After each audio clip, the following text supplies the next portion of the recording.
This morning's meeting has been labelled a stunt. Oh, please stop with the spin. Give us an answer. You've been promising that for such a long time. New South Wales Health Minister John Della Bosca telling many what they already knew. The government has no intention to close Kurri Hospital. Locals say while they're pleased with the minister's guarantee the hospital won't be closed, they're not convinced that services won't be scaled back. The minister was evasive when pressed about the future of the emergency department. He simply stated that a review will be carried out into hospitals across the state to ensure the needs of communities are being met. I expect that after we review those services, we'll be finding services appropriate, indeed more appropriate to the needs of the Kurri community. Locals who have led a vocal campaign to keep the emergency department open say they'll continue their fight until a guarantee is given. The emergency department, if it happened to close, would be the death of the hospital anyway. Meanwhile, the minister has accepted an invitation to visit the Tomaree Community Hospital, saying he'll be happy to meet with locals, quote, at the earliest possible convenience. Colleen West, NBN News.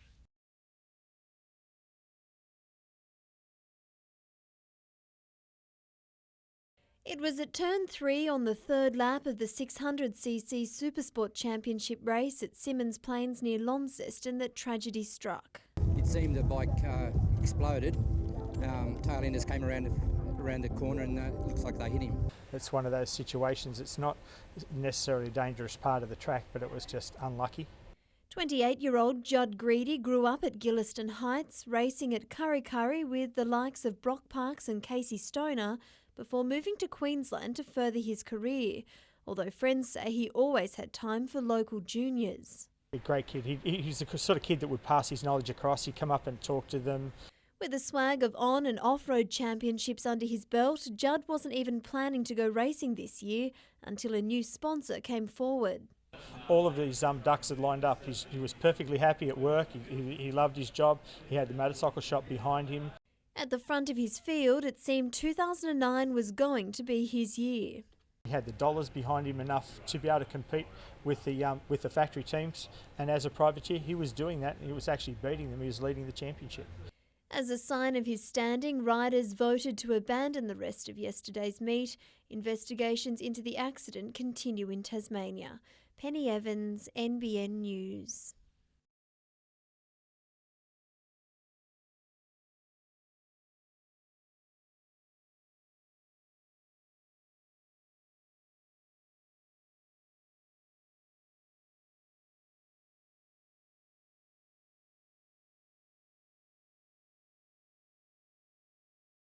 She seemed relieved to see someone because she just kept smiling. I couldn't understand much, but she just kept looking and smiling and holding my hand, and she was cold, and got the coffee for her.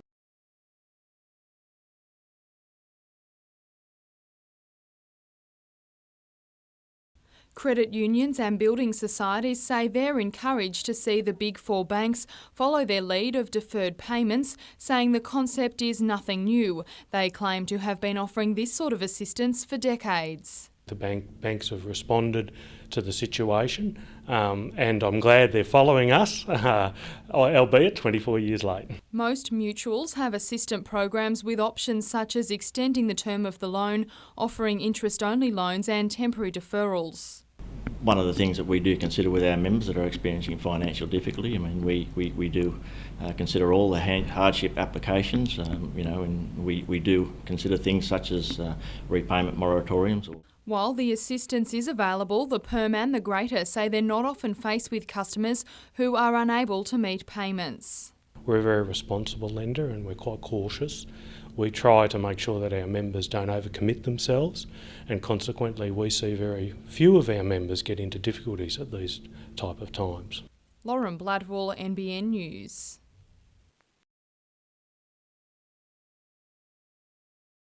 Grace, it seems, is destined to be out in the big blue. She's been rescued from the bottom of the ocean at least 4 times since she was built in 1928. It sunk a few times through its life, and now it's just been restored back to its original design.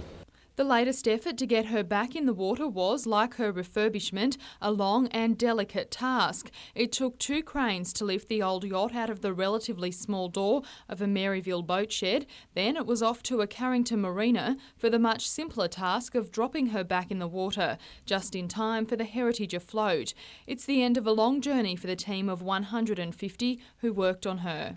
Yeah, it's been about 18 months of hard work of me facilitating the project to get it to this point, and yeah, it's a good feeling to know that it's all eventually coming to the final dream of what we all had. Oh, it's just amazing. It feels like I've really accomplished something. I feel like I've grown as a person. Grace will be auctioned off with profits going back into local community projects. But myself personally, I'd like to see it go somewhere between $80,000 to $90,000. I think it's really worth about that, as the brand new mast and rigging that we're putting in itself is about $30,000. Lauren Bladwell, NBN News.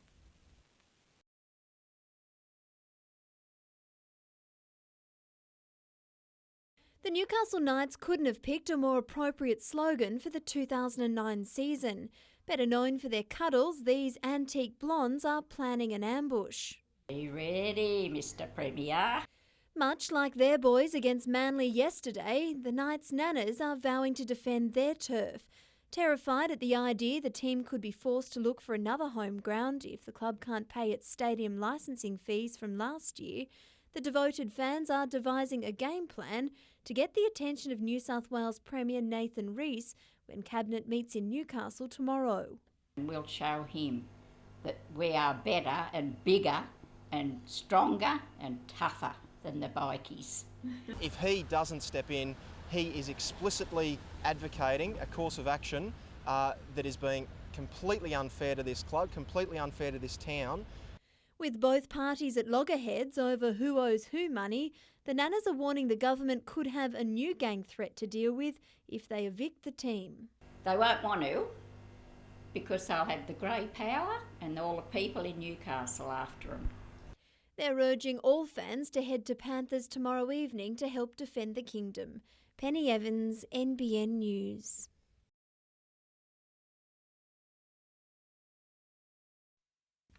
Belinda Cantor suffered a severe stroke just 8 weeks ago. Amazingly, she's already back at work.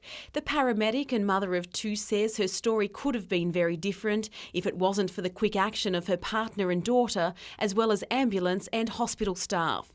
Ambulance workers quickly identified Belinda had suffered a stroke and she was taken to the John Hunter Hospital, where a special acute stroke team was waiting. Time is of the essence with this sort of thing, and fortunately I was able to receive that treatment within the time protocol, and yeah, great outcome. She underwent brain imaging and treatment, and the results speak for themselves. The clot busting treatment's highly effective, and it can dramatically reduce the disability that stroke patients may suffer. The same treatment, known as past protocol, has been successfully used in Newcastle and Gosford and will now be offered to patients from the Upper Hunter, Great Lakes and the Manning. For the greatest outcome, patients need to be transported to hospital and undergo scans and treatment within 3 hours of a stroke. If you have features of a stroke, or if a loved one has features of a stroke, weakness of face, arm, speech disturbance, dial 000 and activate the system. Colleen West, NBN News.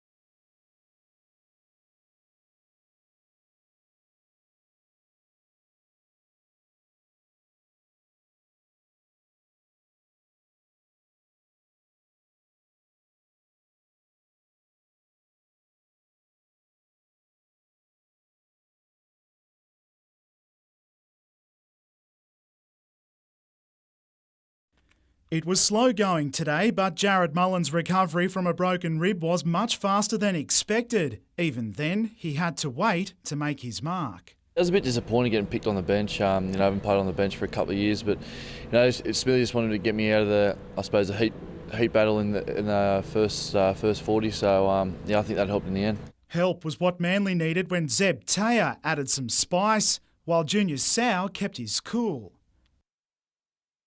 And what a pass by Ben Rogers, handing Taya his first try of the season and Sau his second, as the Knights took their momentum into the second half. Chris Bailey couldn't. The one-time Knight done no favours by Adam McDougall, while former Woy Woy Rooster Aku Uati found his wings down the other end. So did Kurt Gidley, a rewarding homecoming and his first win in Newcastle as full-time captain. Huge confidence builder for the whole team, and I think it was a good start of the season for us at our first home game for our supporters as well. Suffering a hamstring strain, Aku Uati remains the only injury concern.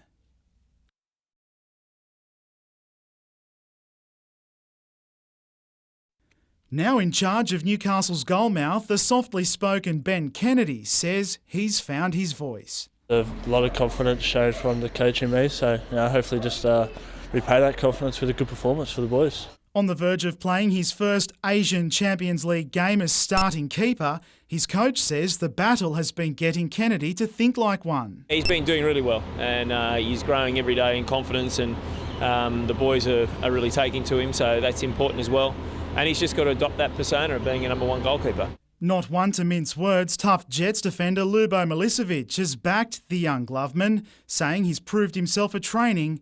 Now comes the real test. It's BK's chance now to step up, and we'll all be there, and I'll especially help him as much as I can, and definitely a lot of positive encouragement. Kennedy's promotion means Youth League keeper Ben McNamara has travelled as reserve.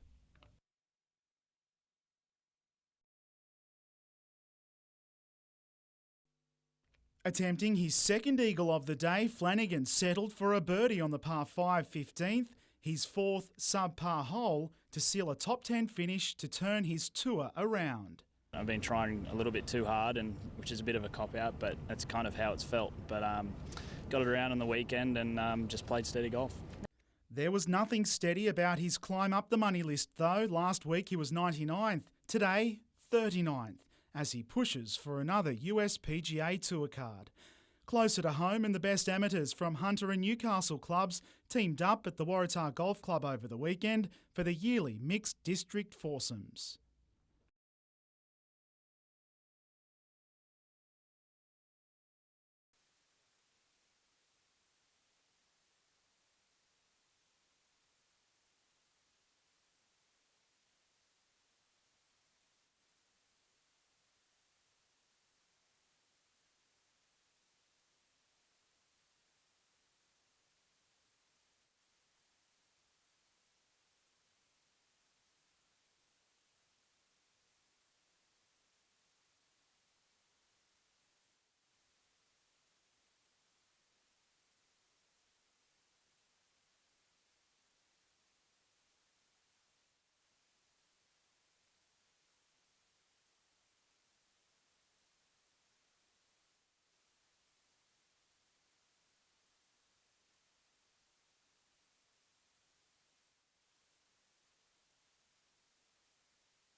The Premier began his day mixing with tradesmen and making a big funding announcement.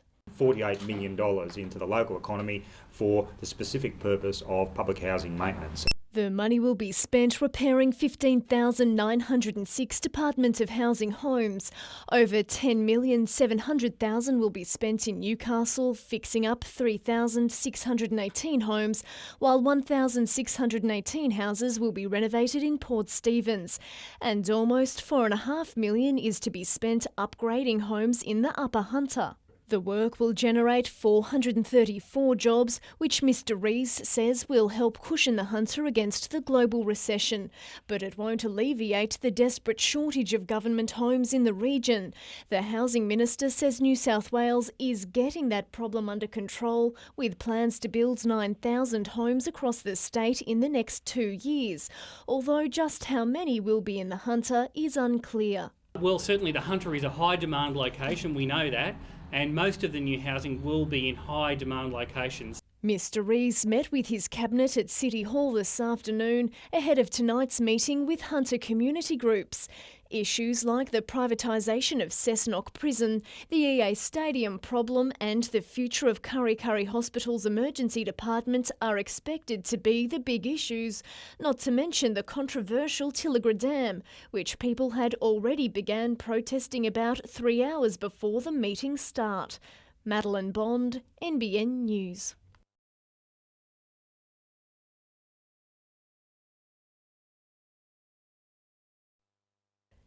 In just 2 weeks, Wendy Ditton gathered well over 5,000 signatures in support of reopening Beresfield Police Station to the public 24 hours a day, 7 days a week. We have a police station.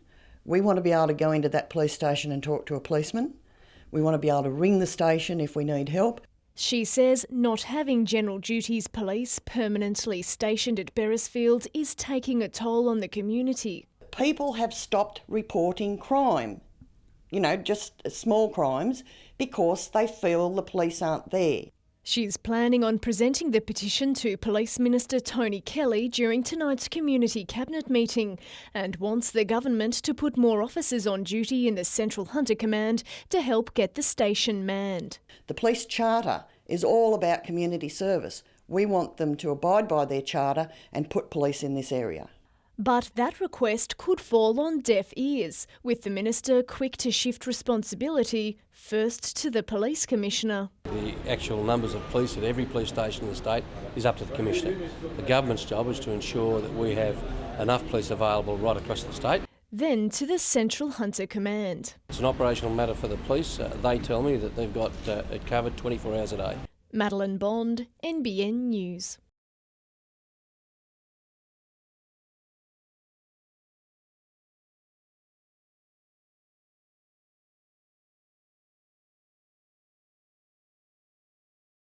What we hope will be an ongoing sponsorship arrangement, and that allows us to obviously have a lot more resources to continue doing what we're doing more professionally, as well as market it around the city.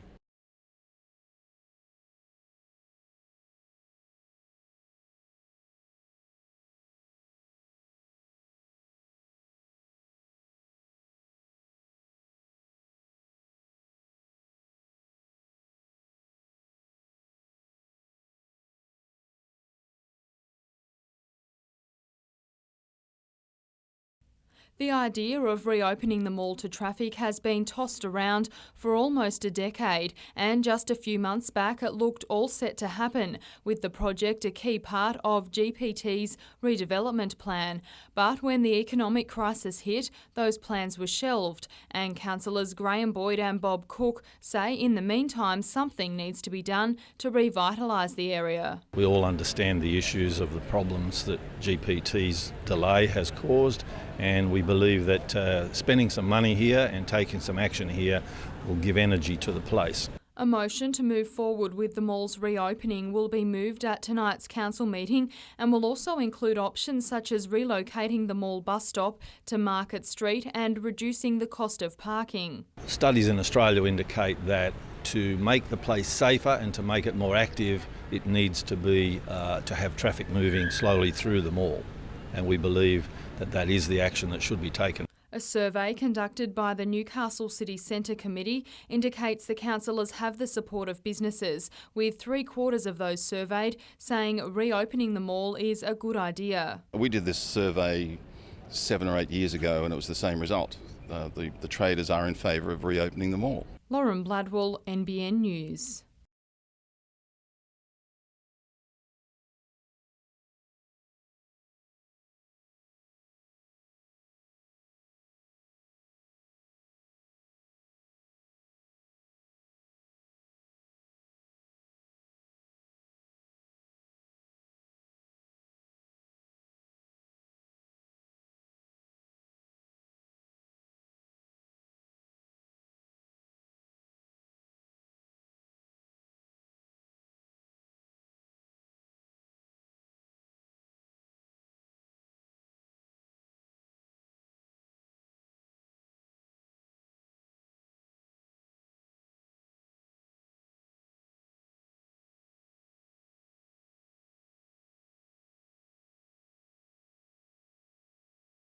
Obviously playing away from home, it's always difficult, but they're not only favoured to top our group, but also to do quite well in the overall competition. So we're under no illusions how hard the game's going to be.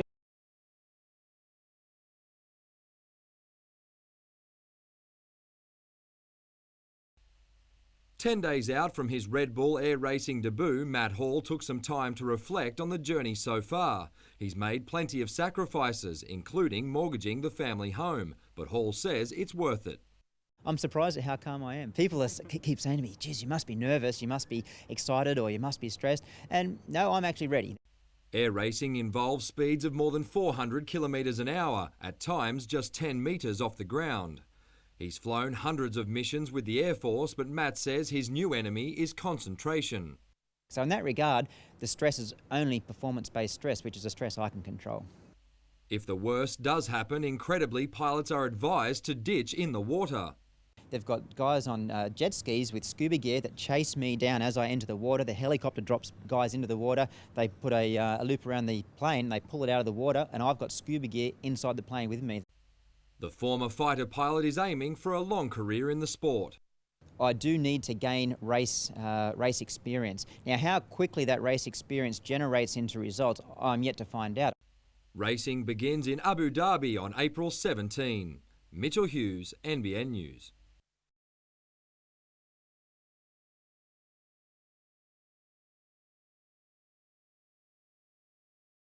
The battlefield diary of Raymond Terrace soldier Trooper Ernest Pauls was used to give students a graphic insight into the life of those fighting with the iconic 12th Australian Light Horse Regiment during World War I. From the horrors in the trenches and having to shoot his horse, to a reenactment of a famous battle.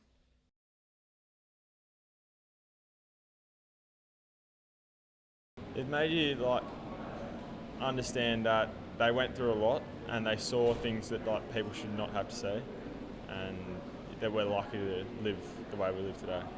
Trooper Paul's family were touched by the tribute. I'm sure that if he was alive today, he wouldn't anticipate that it being broadcast in front of 1,500 other students of the schools. Today's service, a sure sign the sacrifices of those who came before will never be forgotten.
It was a chance for Hunter residents to get up close and at times very personal with the state's ministers, and there was plenty to discuss. Privatisation plans for Cessnock Prison and local job losses a fiery topic for the Corrective Services Minister, John Robertson. Mr Robertson doesn't want nothing to do with it. He's just basically got our lives in his hand. He's just throwing them away. These people have been career Labor voters and they're privatising our jobs. You know, you just saw a man earlier walk out in tears. He's given 23 years loyal service. These Dungog residents felt let down after their meeting with the Water Minister over the Tilligra Dam. It's pretty obvious that Mr Costa's made up his mind that this region needs a dam. Oh, I was disappointed. During question time, the government was criticised over the curfew placed on Newcastle's CBDs, pubs and clubs. Does the government not care if hotels go broke and I lose my job? As a result of further restrictions being placed on hotel trading hours and conditions. Publicans are good, decent people, and at the moment we are not getting respect. And a plea was issued to clean up Islington. There's too much drug dealing, there's too much use of women, too much curb crawling for inappropriate sex. In that instance, at least, Tony Kelly said the government would act. And we do intend to do exactly as you said, a whole government situation so that we can try and find a solution to the problem. And Knights supporters were left disgruntled over the EA Stadium problem. I can say this to you, I want to see it resolved to your satisfaction. I thought he beat around the bush and never gave us a direct answer. That's what I thought. And that's a feeling shared by others in the hall. The Premier said the meeting was just step one in addressing Hunter community's concerns and that he'd return to Newcastle in a month's time to deliver the government's response to the issues raised here tonight. Madeline Bond, NBN News.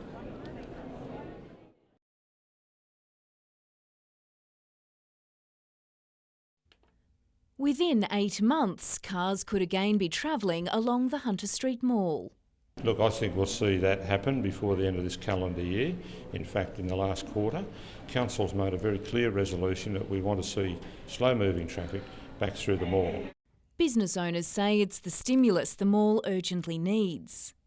Yeah, I think it'll be a good idea. Single, one-way traffic, yeah, be better on the weekends. Get a bit of traffic past the shop. It'll create a bit more activity in the mall and maybe a bit more exposure for the shops that are in the mall. So yeah, I think it's a good idea. While many say it's a step in the right direction, the Lord Mayor didn't rule out the possibility of more metered parking once the mall is reopened. But retailers believe the existing meters are deterring shoppers. They need to go, especially why GPT's put off this redevelopment, you know, just to give the shops a bit of a hand. We can go to the shopping centres and not pay for parking, so why should we here? I'd like to shop in town, but you know, you're too worried about how much time you've got on your meter, so you don't stop. Also last night, Council approved the application to demolish the Earp Brothers warehouse and showroom on Union Street at Cooks Hill to make way for a new Aldi supermarket.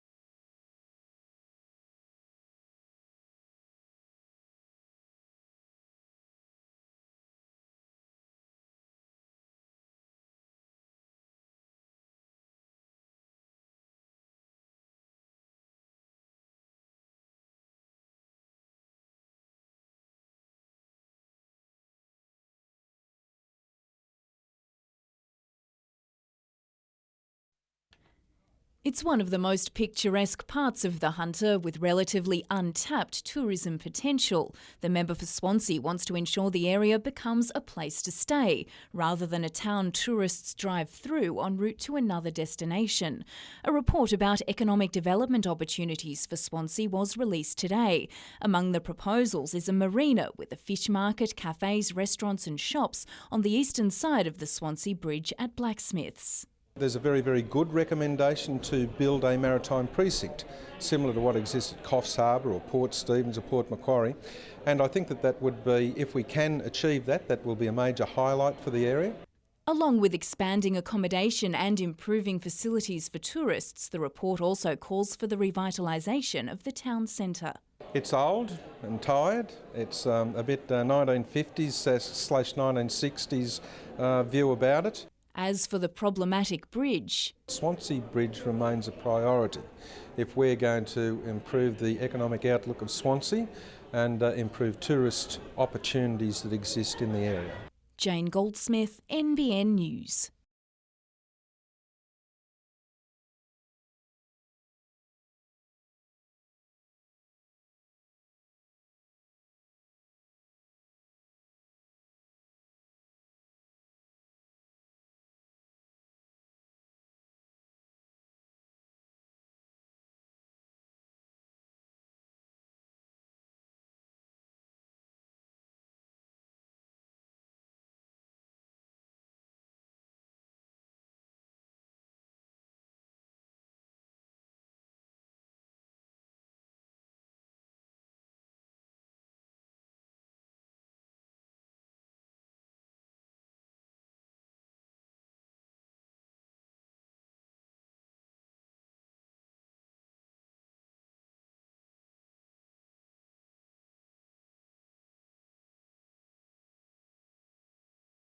No, only 3% of the population currently donate.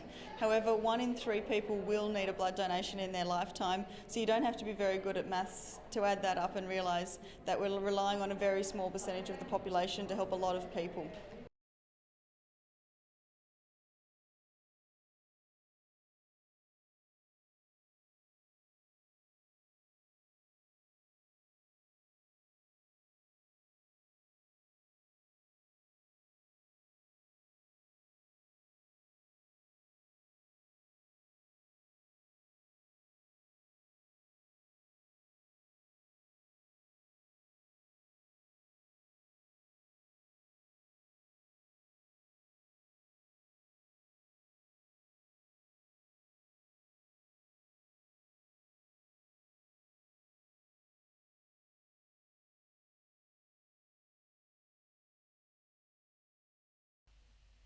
The Jets started as rank outsiders, but 8 minutes in, Marco Jesic caught Nagoya napping. His impressive strike followed up by Tarek Elrich. The visitors dominated early. Sasho Petrovski took advantage of a defensive error, but Elrich's shot was weak and wide. Nagoya was slow out of the blocks and Adam Griffiths almost made them pay, carving a path through the middle. Playing his first top-flight game in almost 2 years, keeper Ben Kennedy was rarely troubled and his confidence grew with every touch. Jesic started the second half much like the first. His combination with Elrich forced a brilliant save from national team keeper Narazaki. The home side eventually came to life, and when Griffiths gave away a free kick, Keiji Tamada added a touch of class.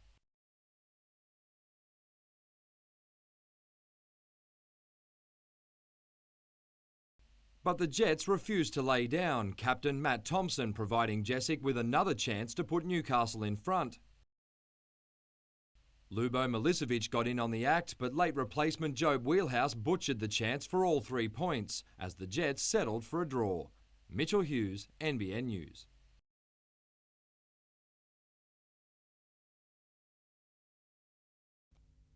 The prospect of first-grade NRL players featuring in the Newcastle Rugby League competition will become a reality tomorrow night. Wes Nagama will line up for Nelson Bay after 4 agonising months on the sideline with a knee injury.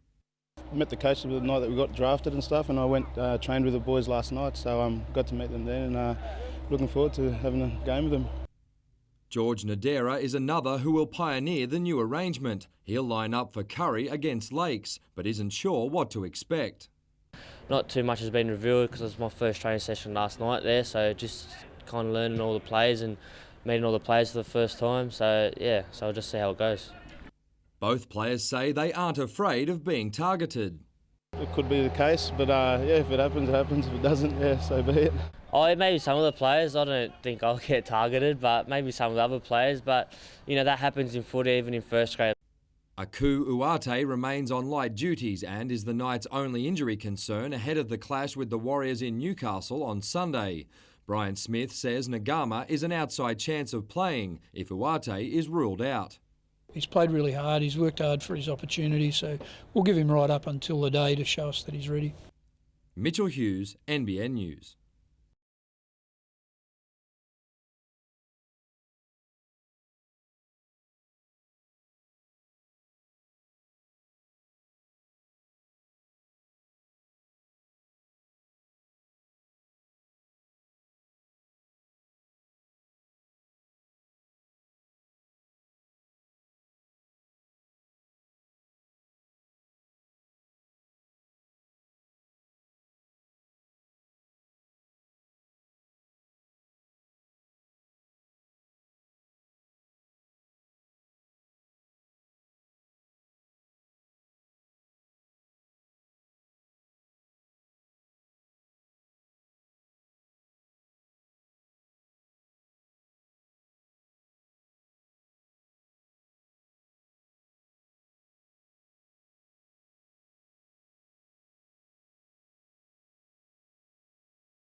Just over a month ago, 82-year-old Hilary Allen was found dead in her Boonall Street garage. The post-mortem examination revealed she'd bled to death from a deep wound on her ankle.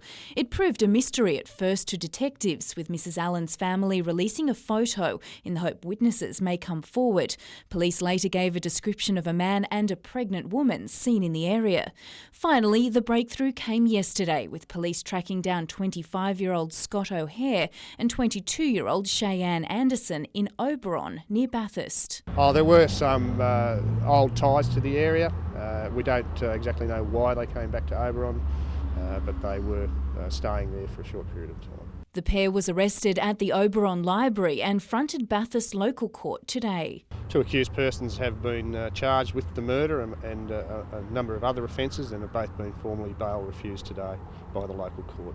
O'Hare was also charged with wounding causing grievous bodily harm with intent to murder.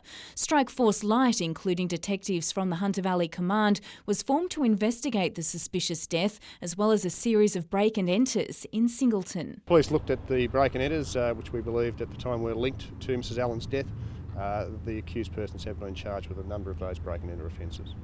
They will appear in Singleton Local Court next Thursday. Jane Goldsmith, NBN News.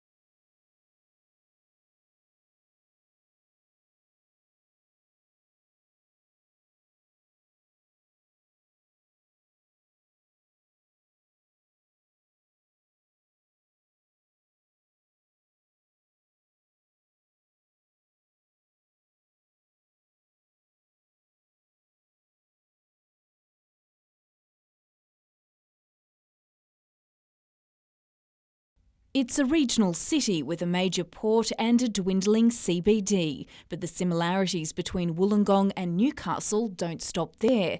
Developer GPT has also shelved a $311 million development there, which was promised to breathe new life into its ailing town centre. Now Wollongong Council is planning to introduce parking meters and is using Newcastle as an example. Parramatta and Newcastle, those sort of places have all got similar type systems. The experience and history in other local government areas is that this does work, even though it's unpopular, but the reality is it does work. Local journalists asked whether the meters may drive more shoppers away from Wollongong. From the advice we've received, the experience in other areas hasn't demonstrated that. Newcastle retailers and shoppers have scoffed at those suggestions, claiming the parking meters are partly to blame for the demise of the Hunter Street Mall. I'd definitely say parking meters should be reconsidered for the city.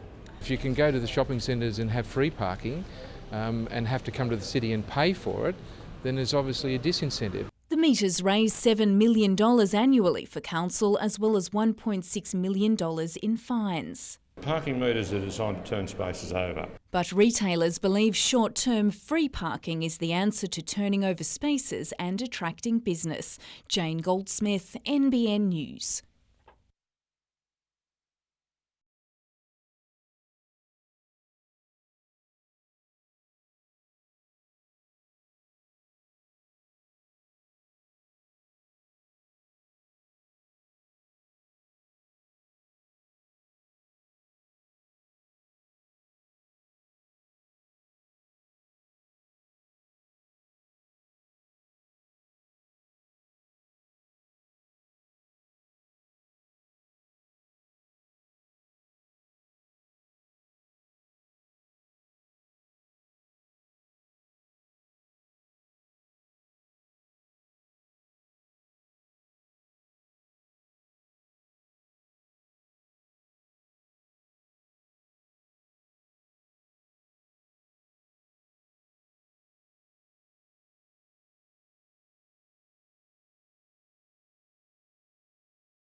Beresfield residents were full of passion as they pleaded with police. We want police available in the area all the time.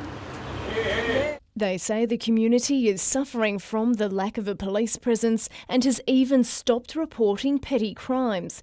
Mayors of Newcastle and Maitland backed their constituents. As far as local government is concerned, we will do what we can do, and that is support you. The people here are sending a message to say to the police that they want a presence here, and they deserve a presence here. Their cause even received support from the Police Association. We're 100% behind the opening of Beresfield Station 24/7. But getting the office manned will be an uphill battle. We're really moving away from having police officers sit in a police station at regular intervals around communities because they're more effective out on the street. What's more, Commander John Grolton said Central Hunter doesn't have the resources.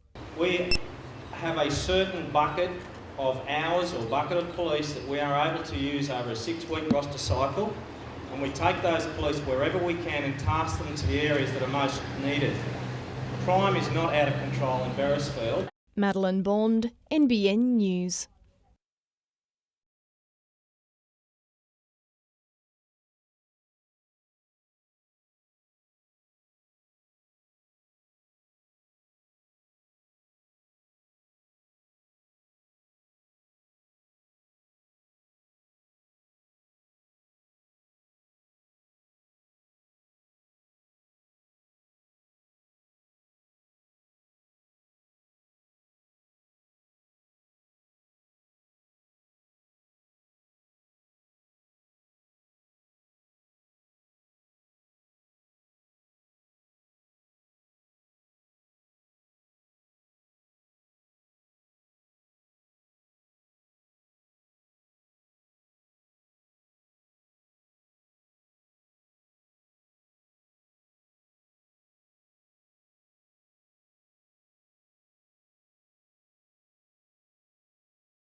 I'm not just talking soccer, I'm talking rugby league, I'm talking netball, cricket.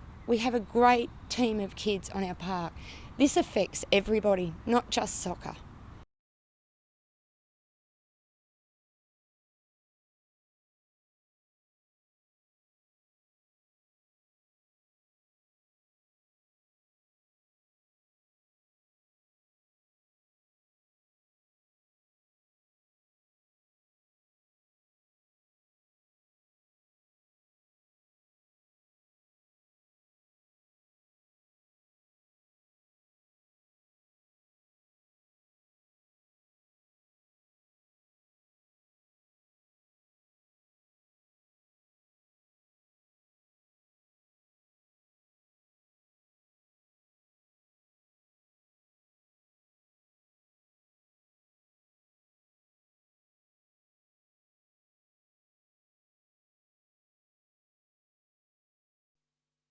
With a fold here and a tuck there, a spin, a twist and a few more folds, a piece of paper becomes an airborne masterpiece. And Maitland student Dylan Parker never really knew he had such a talent for it until he entered a regional competition at his uni last year and won. But just after his paper plane career took off, Dylan's health took a dive when doctors discovered a large tumour at the back of his head. They removed that and a large portion of skull and originally diagnosed it as malignant, which was changed about a week later, which was great. But in recovery, I got a phone call from the Red Bull people and they said, you're going to come to Sydney to compete in the Australian finals, which was pretty exciting. This is Dylan's winning distance flight at the Nationals, which earned him a spot at next month's Red Bull World Titles in Salzburg, Austria. In his division, the plane must go as far as possible. He's training 2 hours a day and is flying the plane up to 50 metres each time. That's 10 metres longer than international pace. James Norton is also off to the Worlds in the time aloft category, skills he learnt as a child on Sundays. And we used to fold up the what's on calendar in church and fly up the back of the church while the sermon's on. People from 84 countries will contest the world titles in May. Paul Lobb, NBN News.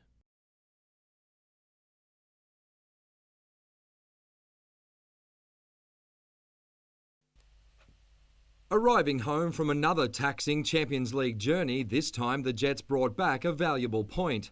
The team knows it could have been more. If you would have asked me if we're happy with a point before we left, I would have said yes, but when you have all three and you get two taken away from you, it becomes a bit more tough. Keeper Ben Kennedy won rave reviews for his performance. He says he already feels comfortable with his defensive line. I've trained with Lubo now for, he's been here 3 months, whatnot, so, felt good on the field and, felt like straight away we connected pretty well. Van Egmond was also impressed with young forward Marco Jessic. The coach is now sweating on his fitness as Jessic nurses a knee injury. He feels it was completely different to when he did his knee. So, we're hoping that it's just a strain of his quad. Another concern was a lopsided penalty count which saw the Jets receive 5 yellow cards. Lubo Milicevic and Adam Depuzzo both copped suspensions for the return leg against Nagoya. Italian import Fabio Vignaroli is expected to overcome a hamstring injury and return to the starting lineup, while Jason Hoffman, Sean Rooney and Angelo Costanzo will also be in the mix. Meanwhile, the Central Coast Mariners have suffered a crushing defeat in their Asian Champions League campaign, going down 5-0 to Kawasaki Frontale in Gosford. It was the Mariners' worst defeat in their 4-year history. Mitchell Hughes, NBN News.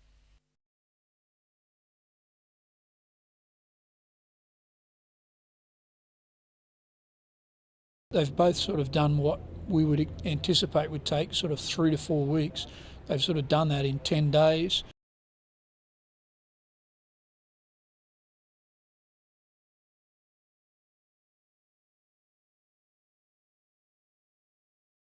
It's going to be tough for me to try to get back because RQ Uate and Junior Sal are going pretty well, and I'm not too sure where I'll fit in the outside backs, but might have to eat a couple more McDonald's or something, try to get in the forwards.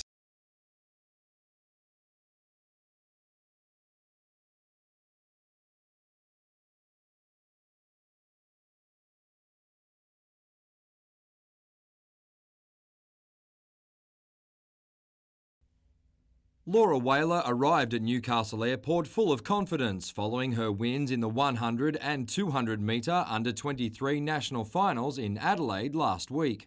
I'm feeling fast, I feel good, and yeah, I've capped off a really good season, so Stawell's a little bit of fun and I can just go down relaxed and try and make the final for the 3rd year in a row.